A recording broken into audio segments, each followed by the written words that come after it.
Concert అంటే నువ్వేదో joke చేస్తున్నావు అనుకున్నాను. It's life time experience. I loved it. ఏంటి అలా చూస్తున్నా? ఇప్పుడు నాకేమనిపిస్తుందో తెలుసా? ఏంటది? విచిత్రంగా ఉంది కదా. 5 ఏళ్ళ నుంచి మనం బాంబేలో ఉంటున్నాం, కానీ కలుసుకుంది మాత్రం 2 నెలల క్రితమే. మనం ఇప్పుడే కలవాలని రాసుంది, అందుకనే ఇప్పుడు కలిసాం. బహుశా మనం కలకాలం కలిసి ఉంటామని రాసుండి ఉంటుంది కదా. రాసున్నా లేకపోయినా నేను చెప్పేది మాత్రం నిజం. I love you Preethi.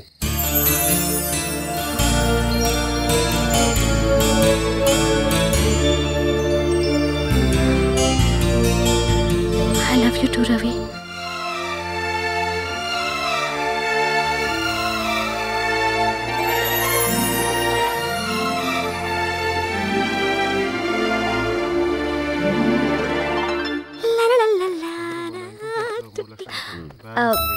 Hi నాన్న. ఏంటి రోజు 9:30కి వస్తున్నావా? కాలేజ్ ఎన్నింటికి అయిపోతుంది? నాన్న అది కాలేజ్. అవును, నీ ప్రాజెక్ట్కి యాడ్ ఏజెన్సీకి వెళ్తా అన్నావు, వెళ్ళావా? యా, రేపు కానీ ఎల్లుండి కానీ మళ్ళీ వెళ్ళాల్సి వస్తుంది. ప్రీతి, ఏనన్నా? ఎలా ఉన్నావు? నేను బాగా.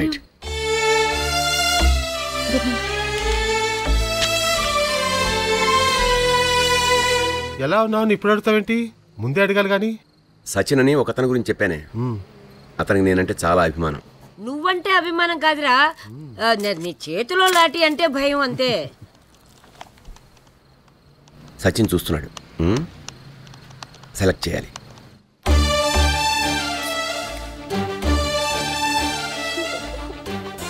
ఏంటే అంత నర్వస్గా ఉన్నావు? ఇందాకటి నుంచి రవికి ట్రై చేస్తున్నాను, నాన్ స్టాప్ ఎంగేజ్. పోనీ ప్రీతి, ల్యాండ్లైన్ ట్రై చేయపోయావా? ఎవరు లిఫ్ట్ చేయట్లేదు. నాకెందుకో భయం వేస్తోంది. ఇప్పుడు ఏమైందని అంత భయపడుతున్నావు? అబ్బా, నీకు చెప్పినా అర్థం కాదు. రవి, నేను నిన్ను అర్జెంట్గా కలవాలి. నేను మళ్ళీ చూడాలనిపించే వెనక్కి వచ్చేసాను. ఎక్కడో నువ్వు? మీ ఇంటి బయటే, నీ రూమ్ కిటికీలో చూడు, కనిపిస్తాను. నువ్వు అక్కడే ఉండు, నేను ఇప్పుడే వస్తున్నా.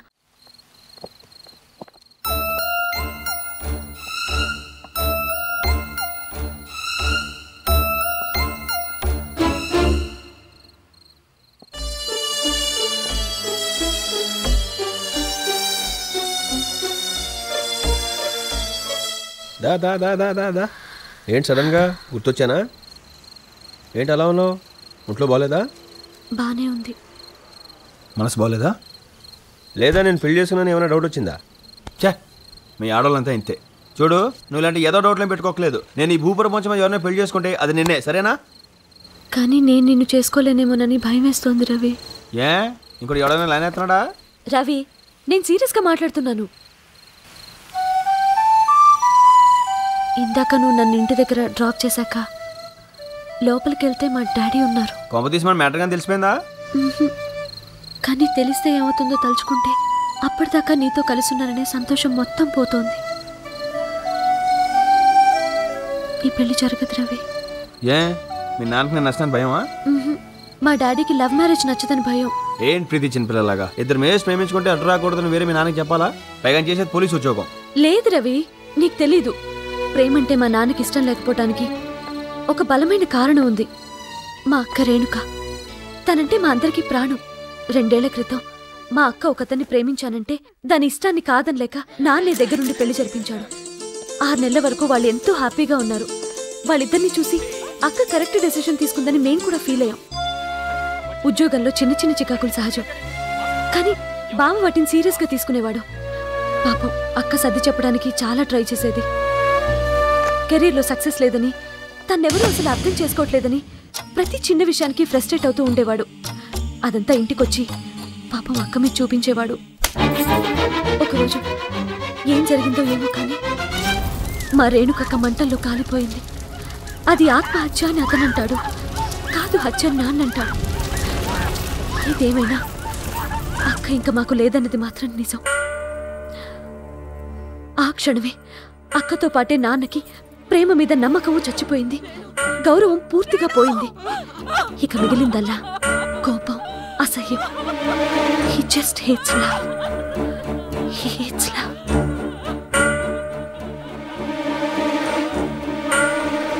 అందుకే రవి, అప్పటినుంచి ఎవరైనా ప్రేమించారంటే చాలు వైల్డ్గా రియాక్ట్ అవుతారు. ఇప్పుడిప్పుడే జరిగినవన్నీ మర్చిపోతున్న ఆయనకి మన విషయం తెలిస్తే అయితే విడిపోదామా? పోనీ లేచిపోదాం. ఇదిగో నేను రోజు ఆవకే తింటాను, అయినా అల్సర్ రాకూడదంటే కుదరదు. అసలు నేను చెప్పేది ఏంటంటే నా ప్రేమను ఆయన ఒప్పుకోరు. అయినా నేను ఆయన మీద కోపం తెచ్చుకోలేకపోతున్నాను. నాకు మీ ఇద్దరూ కావాలి. రవి కావాలి, డాడీ కావాలంటే కుదరదు. ఎవరో ఒకరు వదులుకోవాలి. రవి, నాకు మా డాడీ అంటే చాలా ఇష్టం. చూడు నాన్న, నేను ఆల్రెడీ మన పెళ్లికి ఫోటోగ్రాఫర్ మాట్లాడాను.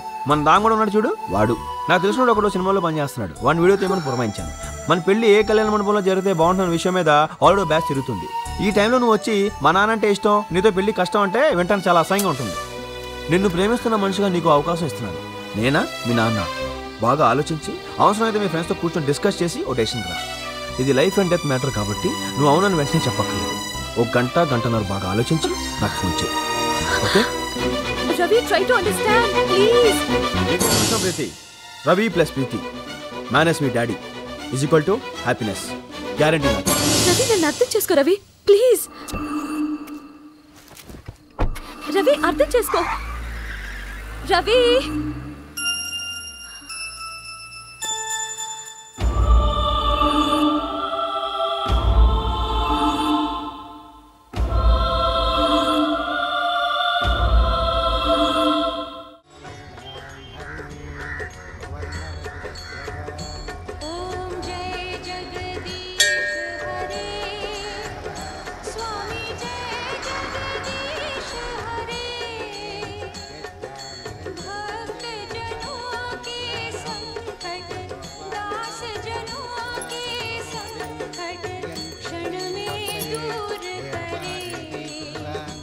దేవుడా, ఈసారి ఎగ్జామినేషన్స్లో నన్ను పాస్ చేయమని అడగట్లేదు, కానీ ఉమ్మని మాత్రం తప్పకుండా పాస్ చేయి.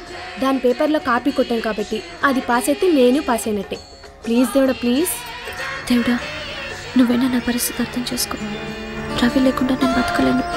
ఎలాగైనా నేను రవి కలిసి ఉండేలా చేసి. మా నాన్న ఏమైనా కోరికలు కోరితే మాత్రం నువ్వేమీ తీర్చక్కర్లేదు. ఇంతకు మించి నేను జీవితంలో ఏది అడగను. నీ మీదొట్టు.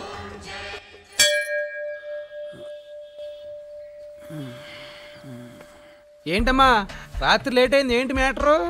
బిస్కెట్స్కో, చిరాగ్గా ఉంది. అదే మరి, పొద్దున్నే చిరాగ్గా ఉండకూడదంటే రాత్రి పొద్దుక్కేదాకా మందేయాలి. నేను చూడు ఎంత ఫ్రెష్ గా ఉన్నాను. నాకెక్కడో మండిపోతుంది. నువ్వు ఏదో కుళ్ళు జోకులు లేకు. అదే అంటే ఏదో ప్రాబ్లం ఉందని అర్థం. నో ప్రాబ్లం, ప్రతి ప్రాబ్లమ్ కు సొల్యూషన్ ఉంటుంది. రాత్రి ఏమైంది, నువ్వు వస్తావని హాఫ్ ఎక్స్ట్రా తెప్పించాను, నువ్వు రాలేదు, ఎక్కడికో చెక్కేసావు. అప్పుడు నేనేం చేశాను, నీ హాఫ్ లో సగం నేను తాగేశాను. అప్పుడు ఏమైంది, రాత్రి ఎక్కువైంది, పొద్దున్నే హ్యాంగ్ ఓవర్ అయింది. అయినా నేనేం టెన్షన్ పట్టలేదు. దీనికి ఓ పరిష్కారం ఉంది. చూసావా, ప్రతిదానికి ఓ పరిష్కారం ఉంటుందమ్మా రవి. చిన్న ప్రాబ్లం రాగా నువ్వు కంగారు పడిపోకూడదు. నేను చూడు ఎలాంటి ప్రాబ్లం వచ్చి ఎలా డీల్ చేస్తాను.